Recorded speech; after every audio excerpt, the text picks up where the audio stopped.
Es un placer saludarles a quienes se aproximan a este documento, Memorias de los Diálogos del Programa de Ética de la Universidad de la SUAY. Para nosotros es altamente satisfactorio presentar un documento novísimo, en un formato novísimo, que no solamente es la grabación de aquellos eventos que sucedieron, sino que es el diseño que permite que unas memorias digitales se presenten. Pensamos que es el primer esfuerzo que se está realizando en este sentido y nos sentimos entusiasmados por eso y vamos a continuar. El objeto de estudio es trascendente, el objeto de lo que ustedes van a ver es trascendente, porque es la ética, la reflexión universitaria y ciudadana de la ética como un elemento indispensable tanto a las profesiones como a las áreas del conocimiento. Pensamos que es un aporte, para nosotros es un punto más de llegada, pero de ninguna manera algo que se detiene porque estamos compelidos y comprometidos para el mejoramiento de la vida en todas sus fases. Muchas gracias.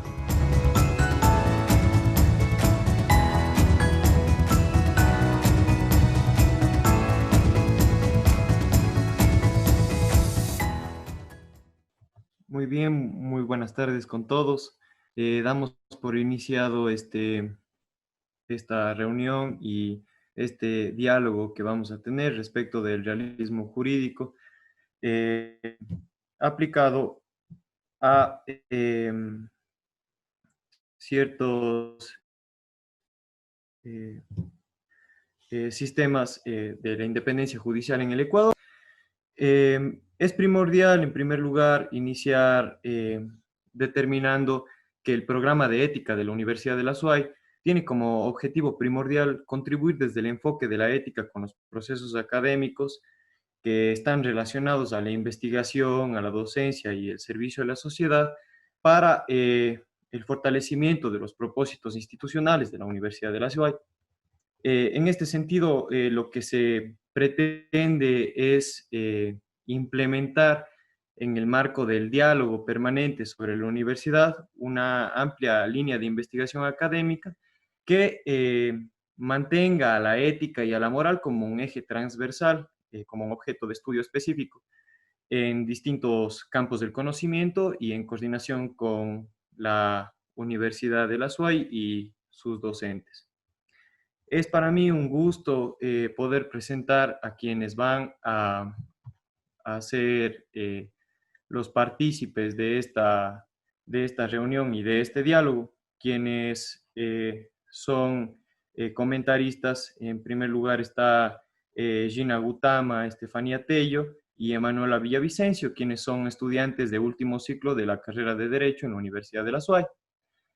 Así que les doy la bienvenida a ustedes para que así puedan iniciar con este discurso. Empezaremos en primer lugar con la presentación de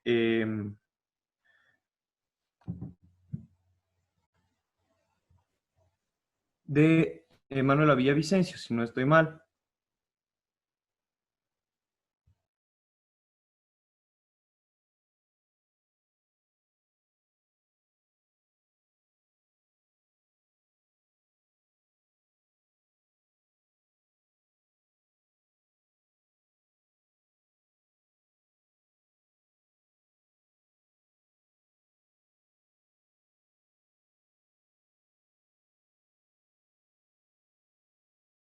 Ahí se me escucha. Mil disculpas.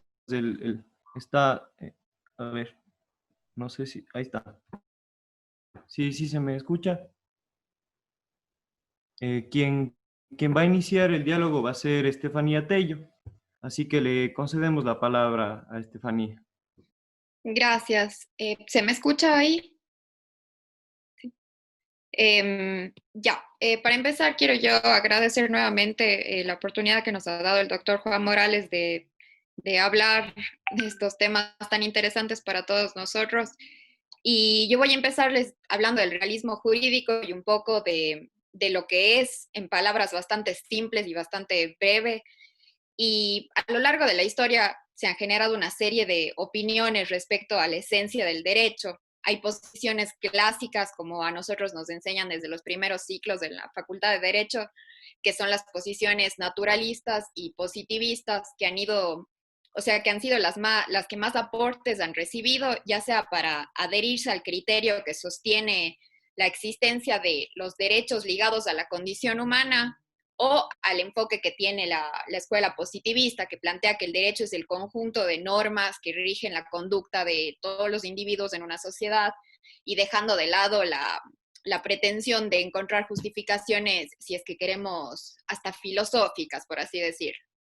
Mientras que el realismo jurídico, que es el tema central de esta charla que les queremos dar hoy, está dentro de una corriente más sociologista, en la cual lo que prima o lo que debe regir a esta corriente es la eficacia que tenga la norma o el derecho. Entonces, la escuela del realismo jurídico se inicia en Escandinavia, pero en realidad hay dos escuelas que han desarrollado esta corriente realista con mayor amplitud, que son la escandinava, como mencioné anteriormente, y también la escuela de Estados Unidos de Norteamérica, que es la escuela americana. Lo que tratan básicamente es dar una especie de explicación de cómo opera el derecho en la práctica. Pues se considera aquí los hechos y no la doctrina o la formulación de ideas de cómo debería ser ese funcionamiento de la norma, sino cómo es. Y se tiene la pretensión de describir al sistema jurídico desde una mirada puramente objetiva. Entonces, lo que se trata aquí es de evitar todas las justificaciones dogmáticas o filosóficas, como mencioné anteriormente. En Ecuador específicamente, el realismo jurídico llega a plantear que todos los elementos que están conformando el sistema de administración de justicia, que es como nosotros lo conocemos, sirven para que la cultura predominante o la cultura que esté en ese momento específico sea la que prime o la que tenga mayor valor, porque como sabemos la sociedad va cambiando y por lo tanto la cultura de las personas va cambiando junto con la sociedad. Entonces el realismo lo que quiere es que sea eficaz para el momento específico, que prime esa cultura del momento, de la época en la que estemos hablando. Entonces, sería la identidad social que está compuesta por determinados valores o creencias o ideas de cómo debe ser la vida en sociedad, la que determina las decisiones judiciales. Los precedentes, la letra de la ley o la estructura jurídica estarían simplemente o siempre al servicio de la cultura que haya en ese momento específico, como mencioné anteriormente. Tanto las cosas y mucho más las personas y las relaciones que tienen estas personas van cambiando según las situaciones que se vayan presentando en uno o en otro lugar. La materia en la que se trata o la que intenta tratar el realismo jurídico es compleja, porque las personas como tal son complejas y es imposible determinarles o definirles definitivamente, sin que existan cambios o alteraciones después por una u otra circunstancia que se llegue a presentar en la sociedad. Por eso es que no pueden haber conceptos rígidos, dice el realismo jurídico, o totalmente exactos. El derecho hoy en día debe ser entendido como un mecanismo de apoyo al desarrollo de la individualidad y de la realidad social de cada pueblo. Se debe partir del respeto por las culturas que son complejas, como mencioné anteriormente, y no únicamente desde esa dogmática jurídica tradicional, que es la que está implementada al menos en nuestro país. También es claro que debemos contar con marcos jurídicos que sean extensos, que sean vastos, que sean incluyentes además, que sean ricos en contenido, pero es la libertad individual, la educación que tengamos como sociedad y la ética sobre todas las cosas lo que debe prevalecer para que se pueda llevar a cabo, para que puedan ser eficaces todas estas normas, por más que se presenten o por más que se ajusten a la realidad actual o a la cultura en la cual nos vamos o queremos implementar alguna norma. Tiene que hacerlo mediante la ética y mediante la educación cultural que tengamos.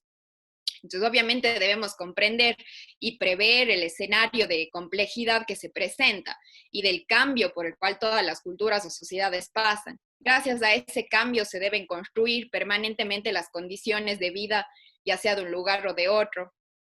Hay autores como Al Ross que dicen que si la ciencia jurídica quiere ser realista, debe prescindir de los factores puramente emocionales o mágicos que a veces dominan una u otras sociedades. la ciencia jurídica debe centrarse en el análisis frío, objetivo y rigurosamente científico de la realidad del derecho, de cómo actúa o cómo afecta a una sociedad en cada realidad que ella tenga. El mismo autor dice que no se refiere a la obligatoriedad o a la fuerza vinculante que puedan llegar a tener las normas, sino a la idoneidad o la capacidad que tienen esas normas para influir sobre el comportamiento de los administradores de justicia. Entonces, las normas son un conjunto de directrices para estos administradores de justicia y la prueba de la validez de estas normas se encuentra en la previsión que estos jueces o que estos administradores de justicia actúen a la realidad conforme esas directrices que serían las normas como nosotros las conocemos hoy en día. Entonces, esa es una breve explicación de lo que se considera el realismo jurídico en general y lo que se le considera en Ecuador como tal. Siguiendo de esto, paso la palabra a mi compañera Emanuela Villavicencio, que nos aclarará un poco más de temas respecto de la independencia judicial. Muchas gracias.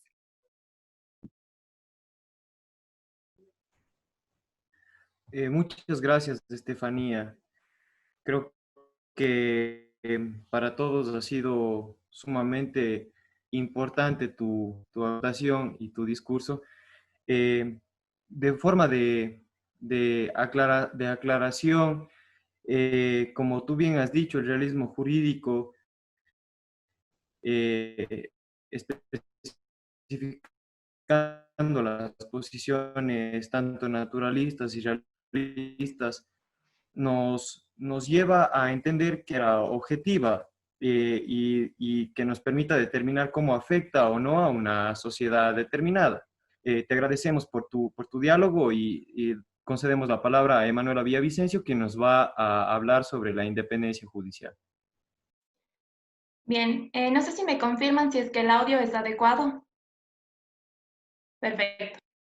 Primero que nada, buenas tardes con todos y todas los presentes. Antes de iniciar la exposición, realmente me gustaría agradecer y sobre todo resaltar el aporte que realiza el programa de ética de la Universidad de la SUAY, porque considero que mediante la realización de esta serie de conferencias, realmente ha sido posible que podamos evidenciar y colocar sobre la mesa del debate diferentes situaciones que están latentes en nuestra sociedad y precisamente los temas que hoy hemos traído a colación son situaciones que no están para nada lejanas a lo que vive el Ecuador en estos días. Para iniciar el abordaje sobre la independencia judicial, resulta imperativo tener presente que han existido en la realidad múltiples concepciones sobre cómo debe ser esta entendida. Sin embargo, nosotros tomaremos el conceptual al hecho de que la judicatura debe ser inmune de injerencias de poderes políticos como de poderes extrapolíticos. De ello, entonces, podemos asentir nosotros que la independencia judicial se refiere sobre todo a la autonomía del órgano judicial en dos situaciones, tanto para emitir como para tomar decisiones, y siempre que los casos sean sometidos a su competencia, sin tomar en cuenta, obviamente, los puntos de vista de otras ramas del poder, y con esto nos referimos a que debe existir una independencia de tipo sustantivo. En consonancia, también debe posibilitar la armonía social e institucional, y con esto hacemos referencia a que debe existir una independencia de tipo estructural. Llegando entonces así al grado de que esta autonomía en las decisiones garantice, obviamente, el ejercicio de los derechos fundamentales del justiciable, por parte siempre de jueces éticos y siempre que la base de estos jueces sea una formación académica que haya sido tomada en cuenta para ejercer esta función tan trascendental que es la función jurisdiccional.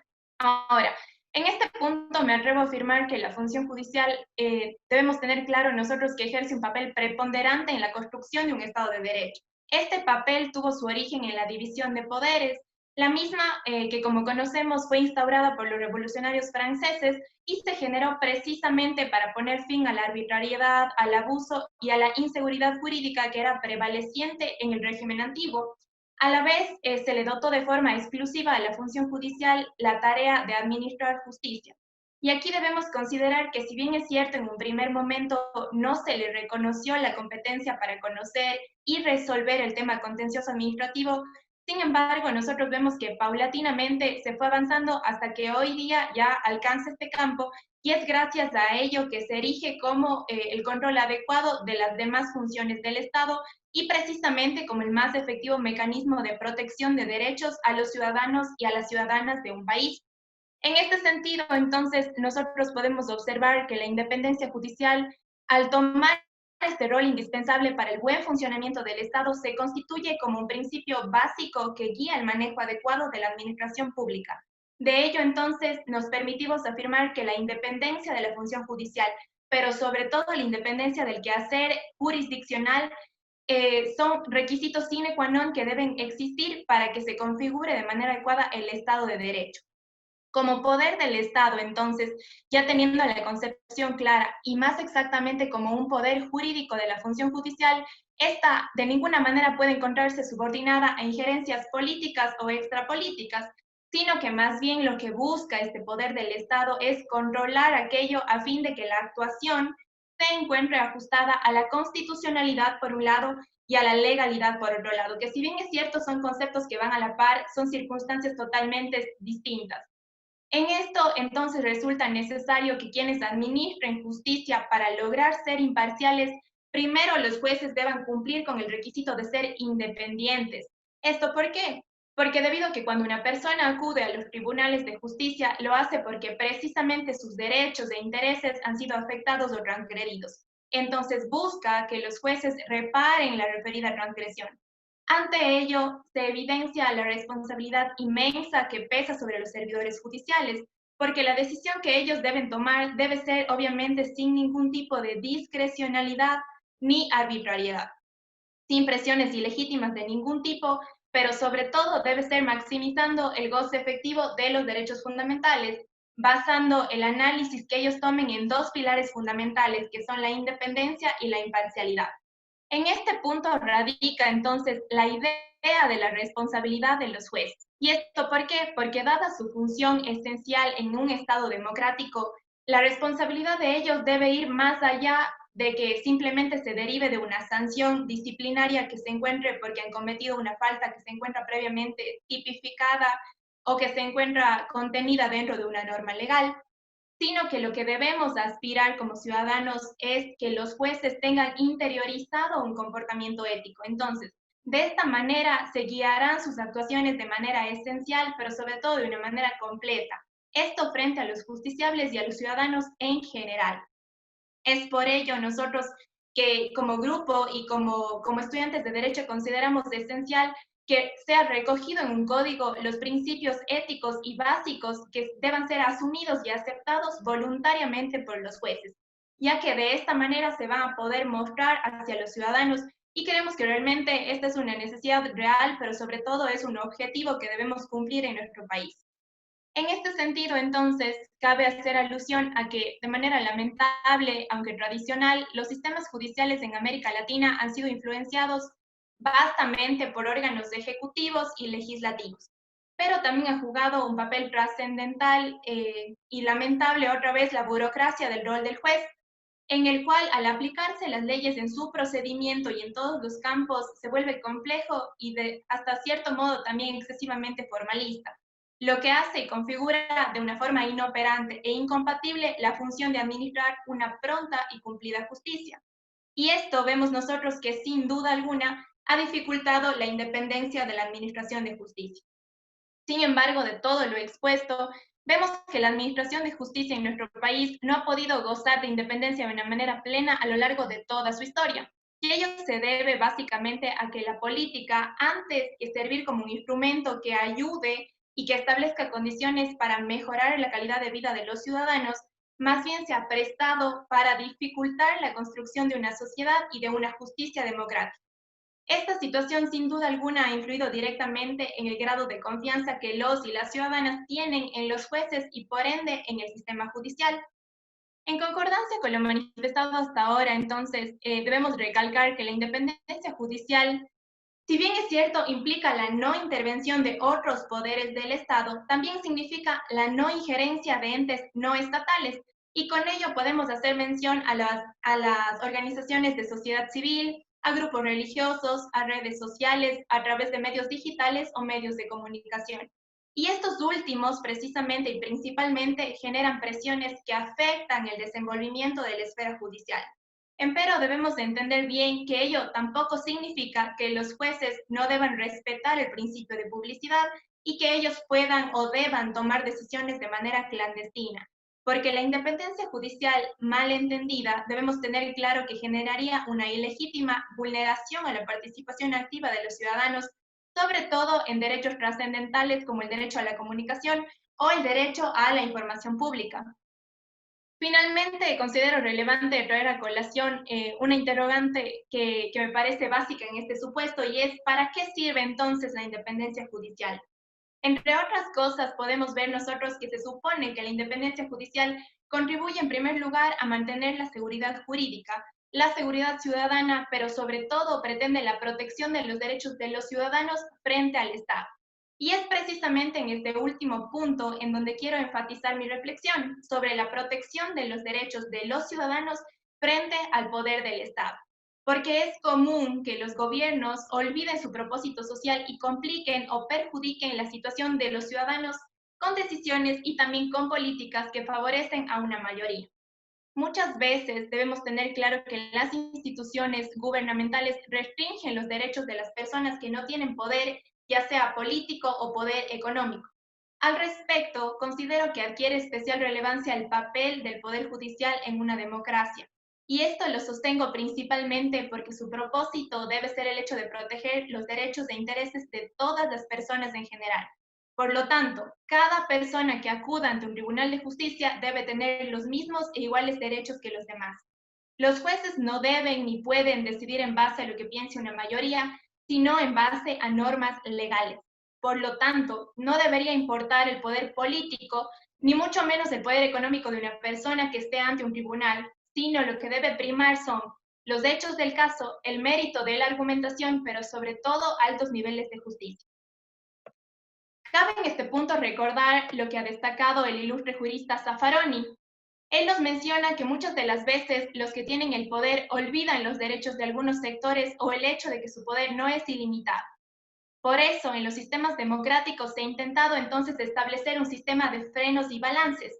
Muchas veces, sin embargo, este sistema de frenos y contrapesos ha existido en la teoría, en la Constitución, pero no se ha llegado a materializar ni a efectivizar en la realidad. Ejemplo de ello es que en los años 80 muchos países en América Latina se caracterizaban por tener, obviamente, un poder judicial que estaba sumiso a los poderes políticos, al ejecutivo o al poder legislativo. Y estos poderes tenían incluso la responsabilidad sobre los nombramientos, sobre la permanencia en el cargo e incluso sobre los presupuestos de la función judicial. En varios países, incluso el periodo de los magistrados de las distintas cortes supremas y a veces el periodo de los demás jueces coincidía supuestamente con los periodos presidenciales. Por lo tanto, no era sorprendente que las Cortes Supremas frecuentemente se encontraran bajo el control de un determinado partido político. Y esto, por ser instituciones fuertemente jerárquicas, resulta que la falta de independencia de los miembros de la Corte Suprema se traduce en una falta de independencia de los jueces jerárquicos inferiores. Obviamente, esta situación hace difícil la existencia de jueces imparciales y es algo que no podemos permitir que siga sucediendo. Concluyendo de esta manera el tema expuesto en esta tarde, me permito afirmar que en el Ecuador, hoy por hoy la reivindicación del principio de independencia judicial se vuelve más imperioso todavía, principalmente porque una función judicial que no sufre ilegítimas intervenciones es un paso principal y primordial para que, de manera conjunta con otras condiciones, se pueda lograr hacer efectivo el derecho de todos los ciudadanos para confiar en que la situación de sus conflictos o sus demandas sociales van a ser atendidas por jueces y por juezas que tienen como misión principal y única concretar importantes fines constitucionales, pero sobre todo democráticos y humanos. Eso es todo.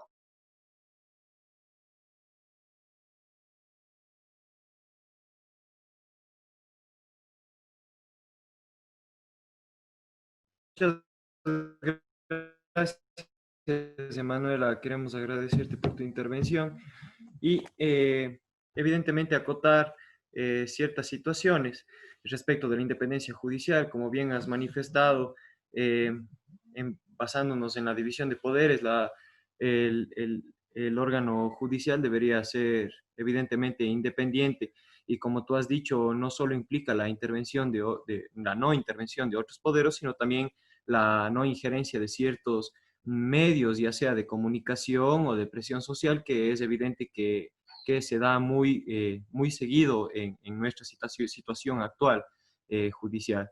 Te agradecemos por tu intervención, Emanuela, y queremos dar la palabra a Gina Gutama, quien nos hablará sobre la independencia judicial en la realidad ecuatoriana. Buenas tardes con todos los presentes. Espero que se me escuche de una manera adecuada. Como bien lo mencionó Mateo, les voy a hablar sobre el tema de la independencia judicial en nuestra realidad ecuatoriana. Para ello veo necesario partir de los efectos negativos que causa la falta de independencia judicial y que esta consecuencia viene a ser que se da una vulneración o una destrucción de las bases para la vigencia de un Estado de Derecho. ¿Qué quiere decir eso? Que al momento que se rompe el principio de independencia entre los poderes existentes dentro de un Estado, estamos afectando directamente a un Estado democrático. Estado democrático que viene a ser el reflejo de una sociedad que ha concordado en demostrar que ese Estado sea también el reflejo de los valores de una sociedad en un momento determinado. Es por ello que el rol de los operadores de justicia, es decir, de los jueces, no se va a circunscribir simplemente en el tema de su potestad jurisdiccional, sino que su función va un poco más allá. ¿Y por qué más allá? Porque los operadores de justicia vienen a ser vedores de la materialización del respeto en cuanto a la protección de derechos, pero aún más se convierten en garantes del debido proceso. Entonces, la garantía eficaz de la independencia democrática de los jueces en los estados constitucionales depende entonces de ciertas estructuras o de cierta forma organizacional, como es tanto la institucionalidad por parte de la función judicial y también la forma de organización interna ya estrictamente entre los jueces como tal. Una relación que debe ser estrictamente horizontal, más no vertical. Caso contrario, como lo había mencionado Emanuela, estaríamos entonces nuevamente cayendo en las redes de la falta de independencia. Entonces, lo que se busca es que otros poderes estatales, como el Ejecutivo, el Legislativo, entre otros, puedan ejercer sus atribuciones sin la necesidad de inmiscuirse en los poderes existentes y demás. ¿Por qué? Porque al inmiscuirse pueden ser utilizados estos otros poderes como un factor de presión para la consecución de fines individuales y no fines colectivos, que es lo que se busca. Entonces, un ejemplo claro de esta arbitrariedad e intromisión en otros poderes, específicamente la función judicial, sería la potestad que podrían ejercer determinados órganos al elegir a los jueces e incluso la forma de sancionarlos, destituirlos. Y por otro lado, la relación, como había mencionado, debe ser horizontal y no vertical, porque caso contrario, estaríamos hablando de una subordinación por favores políticos en cierta medida y, consecuentemente, rompiendo lo que se aspira. Entonces, requiere una organización no solo a manera estatal, sino también a manera institucional, de manera interna, que permita garantizar la protección de derechos, pero sobre todo que permita la materialización de aquellos valores elementales de conciencia, que son el reflejo de una sociedad que ha considerado que aquellos valores son sustanciales y fundamentales para el desarrollo de una sociedad conforme a derecho, pero sobre todo una sociedad consciente. Ahora, es necesario tomar el tema de la coyuntura actual. En el Ecuador, como es de saber público, existe bastante presión por entes no estatales, como lo decía Emanuela. Claro ejemplo son los medios de comunicación. Estamos hablando ya sea de televisión, prensa, etc. ¿En qué sentido? en que estos medios de comunicación deben ser el apoyo, el soporte que permita la consecución de un Estado democrático, de un Estado de derecho, conforme a valores éticos. Sin embargo, cuando estos medios de comunicación son trastocados en su esencia y cuando se los utiliza para presionar y para obtener específicamente de la función judicial una respuesta que a criterio de una determinada masa considera la adecuada, estamos rompiendo nuevamente el principio de independencia judicial. Principio que a los ojos de todos se ha visto constantemente en las noticias a través de redes sociales o a través de la cadena nacional. Entonces, ¿qué es lo que buscan estos medios de comunicación o qué es lo que ustedes han podido evidenciar o hemos podido evidenciar? Es que al hacer presión por parte de los medios de comunicación, lo que se busca es obtener una respuesta de la función judicial acorde a lo que se cree, sin respetar el proceso previo. Y una vez más, y en caso de que no respondan a sus intereses, utilizar esa falta de respuesta como una forma de agredirlos después por no haber cumplido con aquello que deseaban, es decir, una respuesta acorde a sus intereses y no acorde a derecho como debería serlo.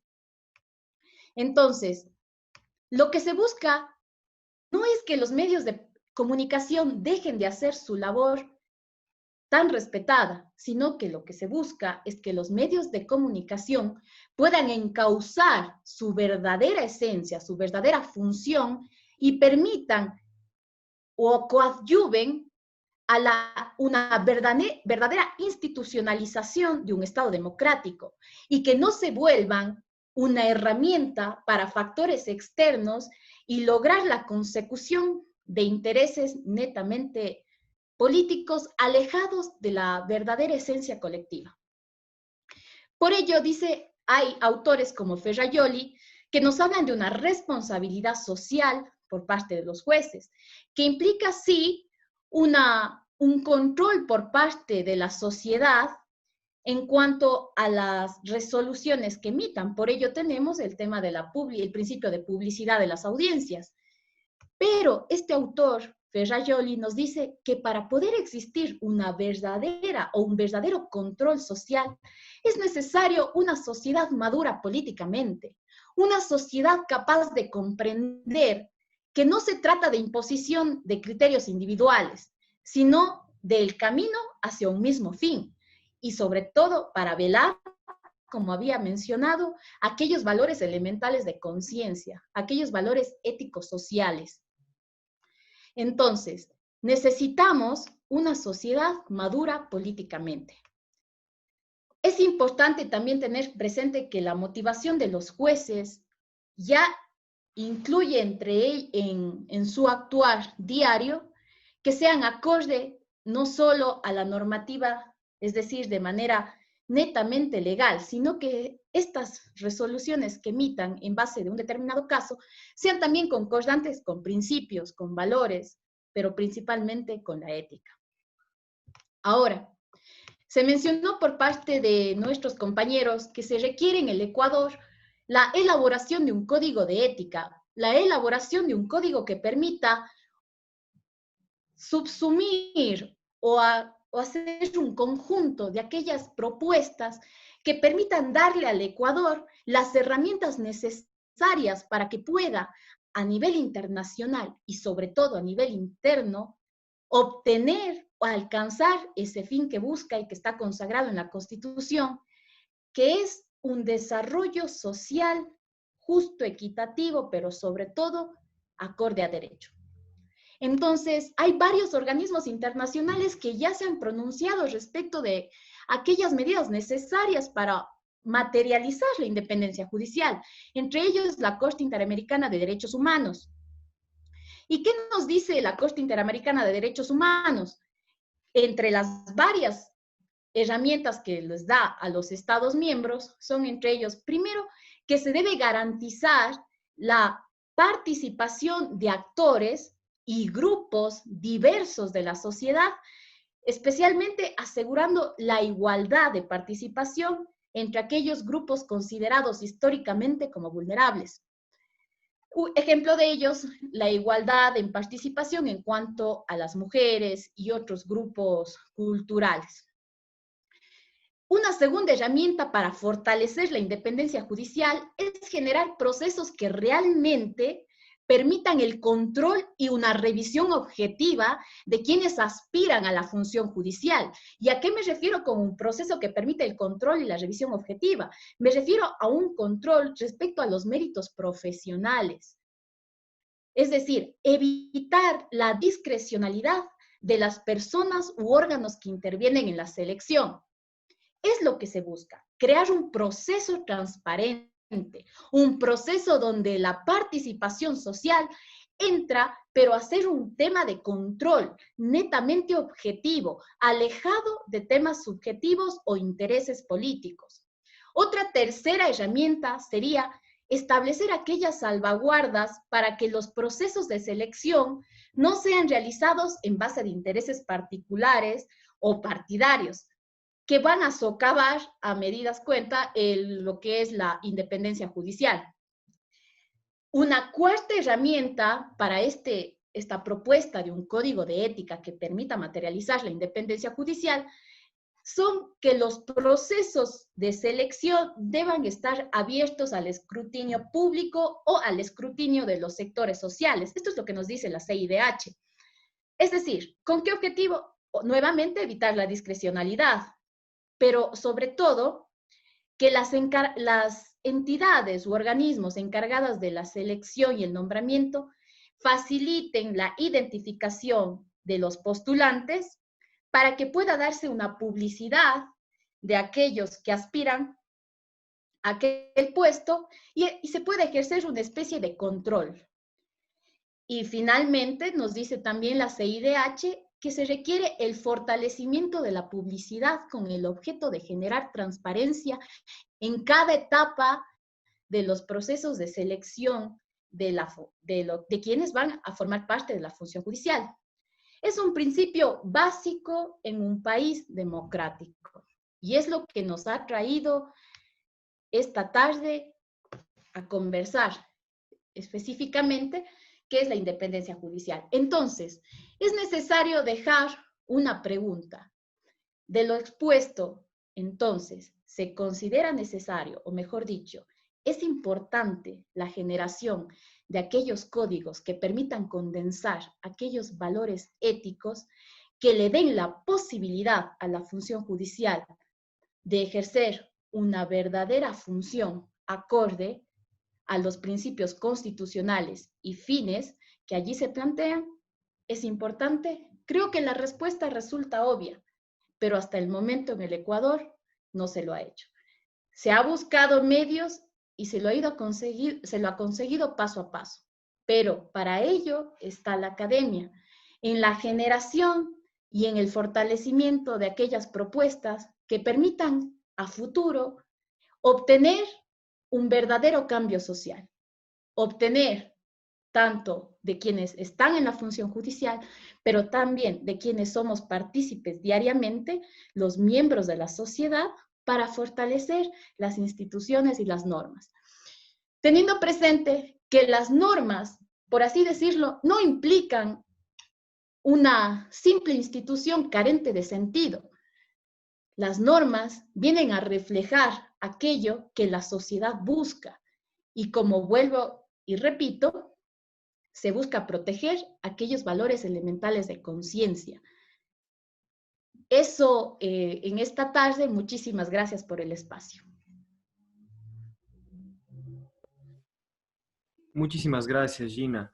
Una vez que hemos concluido con la intervención de los comentaristas, en este caso es importante abrir a la posibilidad del diálogo en esta reunión y en esta sesión en la que se encuentran muchos participantes interesados en el tema, y es primordial enfatizar en aquello que nuestros comentaristas claramente han expuesto. empezando desde la conceptualización del realismo jurídico, de dónde nace, de su origen y de lo que realmente significa. Es decir, que se basa en una consideración de los hechos de un sistema jurídico y la manera en la que ésta se aplica objetivamente a nuestra realidad. También ha sido importante enfatizar en este realismo jurídico basándonos en la independencia judicial o ese principio de independencia judicial que rige en nuestro sistema jurídico, a fin de verificar a ciencia cierta y a raíz de los hechos la existencia o no de esta independencia judicial y la aplicación o no de este principio. Si bien es cierto, como nuestros comentaristas han mencionado, este principio de independencia judicial manifiestamente aclara que los jueces no únicamente tienen el deber de garantizar el goce de los derechos fundamentales, sino que de garantizar la seguridad jurídica de quienes intervienen en un proceso judicial. Si bien es cierto, ciertas circunstancias que se dan en nuestra coyuntura social no han permitido evidenciar una total independencia judicial, como han manifestado nuestros comentaristas, y es importante dialogar sobre estos temas para generar o promover en sí una influencia que permita buscar o alcanzar esa tan anhelada independencia judicial. Por lo tanto, como hemos dicho, posibilidad de cualquier pregunta, de cualquier comentario y que nos permita participar y dialogar entre todos nosotros respecto al tema.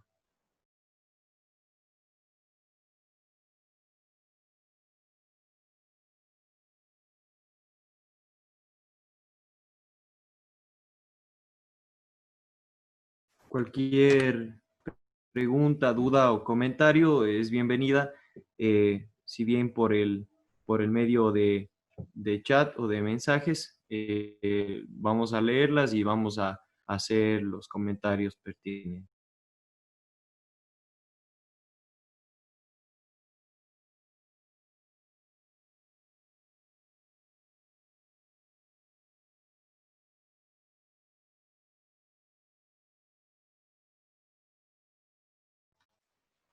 En caso de no haber preguntas, no sé si de alguna manera los comentaristas gustarían dialogar un poco al respecto o si no, caso contrario, daríamos por terminada la intervención.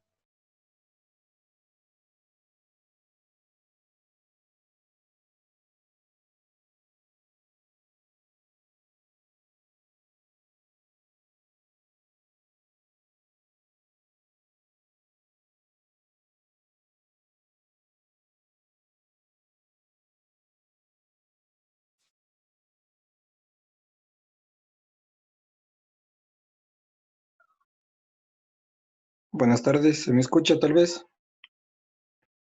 Sí, Juan José, bienvenido. Muchas gracias. Buenas tardes y realmente excelentes las ponencias, los comentarios de los compañeros. Mi pregunta, bueno, más un comentario podría decir, va dirigido a este tema de la independencia judicial y creo que deberíamos tocar el tema de tal vez una forma mucho más amplia, porque no es que únicamente nos hace falta una independencia a nivel judicial. Yo creo que la falta de institucionalidad que existe últimamente o a lo largo de los años dentro de nuestro país ha hecho que esa independencia judicial se vea eh, fuertemente golpeada. El hecho de que haya funcionarios públicos que opinen sobre funciones de otros, el hecho de que haya funcionarios que presionen a otros para que resuelvan de una u otra manera, me parece que no únicamente rompe con esto de la independencia judicial, sino que tiene un fuerte arraigo con esto de la institucionalidad también. Entonces, me gustaría conocer la postura de los panelistas respecto de lo mencionado de la institucionalidad y la independencia al mismo tiempo. Muchas gracias.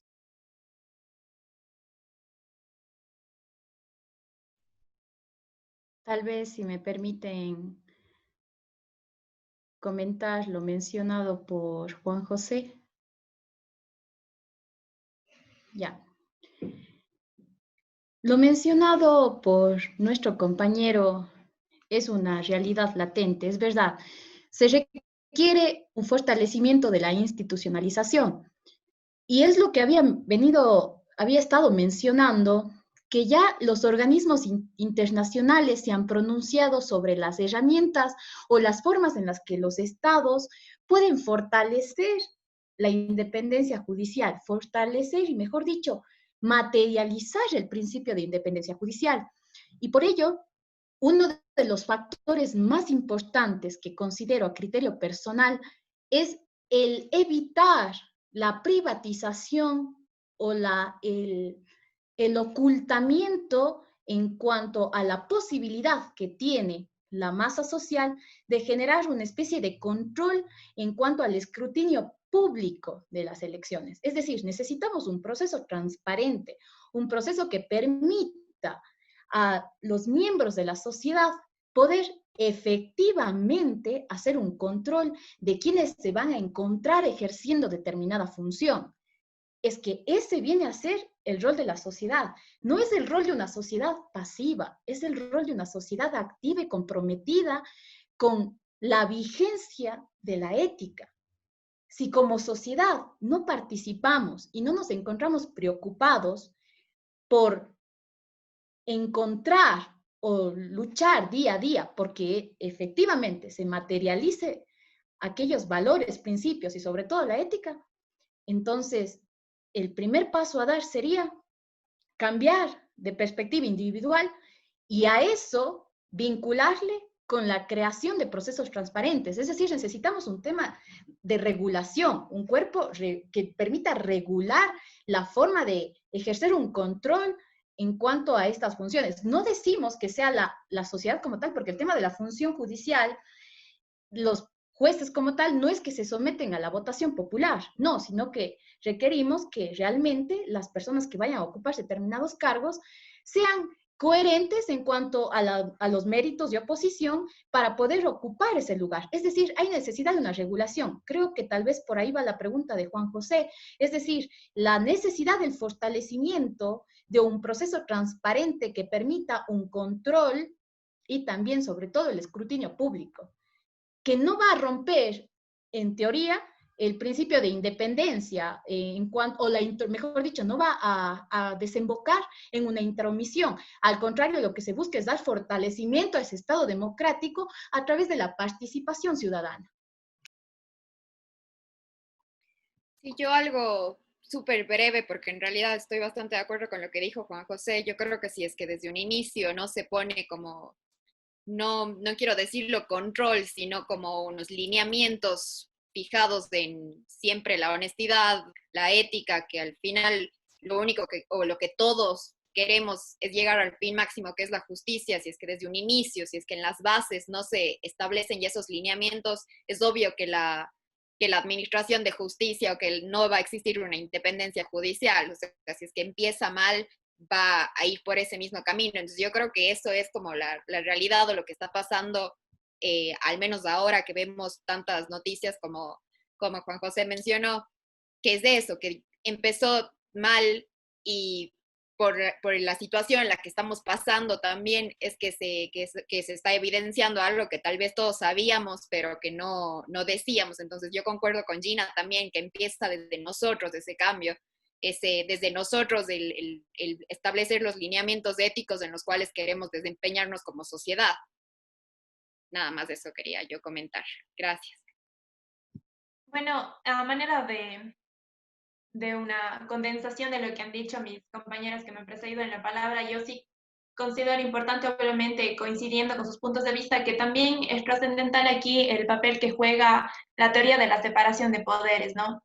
Porque está íntimamente ligada con la independencia de la función judicial, porque si bien es cierto, esta fue creada para evitar la arbitrariedad y la discrecionalidad y el abuso, esto simplemente pasó de evitar la discrecionalidad de un grupo para permitir la discrecionalidad de otro, lo cual no es lo correcto ni es lo adecuado. Entonces, en este punto, considero importante que, si bien es cierto, también como mencionaba Gina, la actuación del Poder Ejecutivo, del Poder Legislativo, se ve legitimada porque obviamente han sido electos por elección popular, por la votación de los y las ciudadanas. Sin embargo, la legitimación de la actuación de los jueces no nace de la misma fuente que los otros poderes del Estado, sino que la legitimación de su actuación nace precisamente de los criterios constitucionales y democráticos en los que funden sus decisiones, ¿no? Porque no es que nosotros acudimos a las urnas a votar por un determinado o una determinada juez.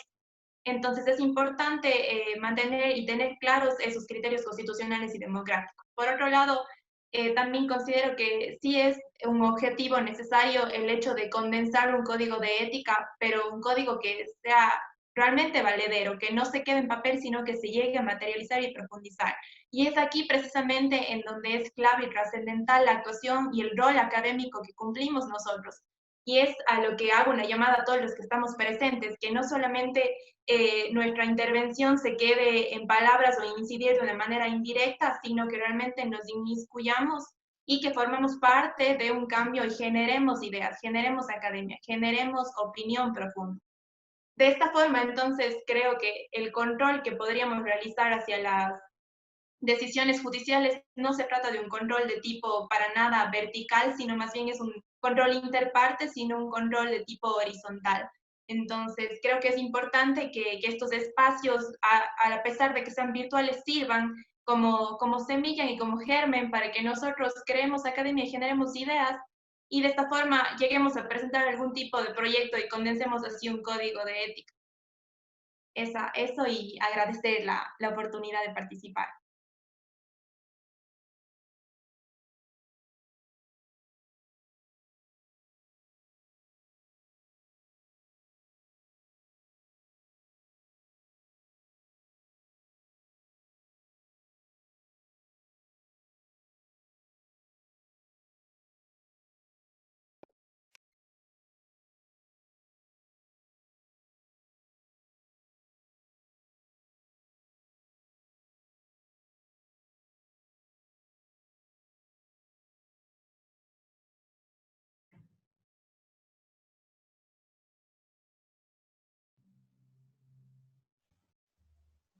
Mil disculpas, se me cerró la sesión y el internet, no sé.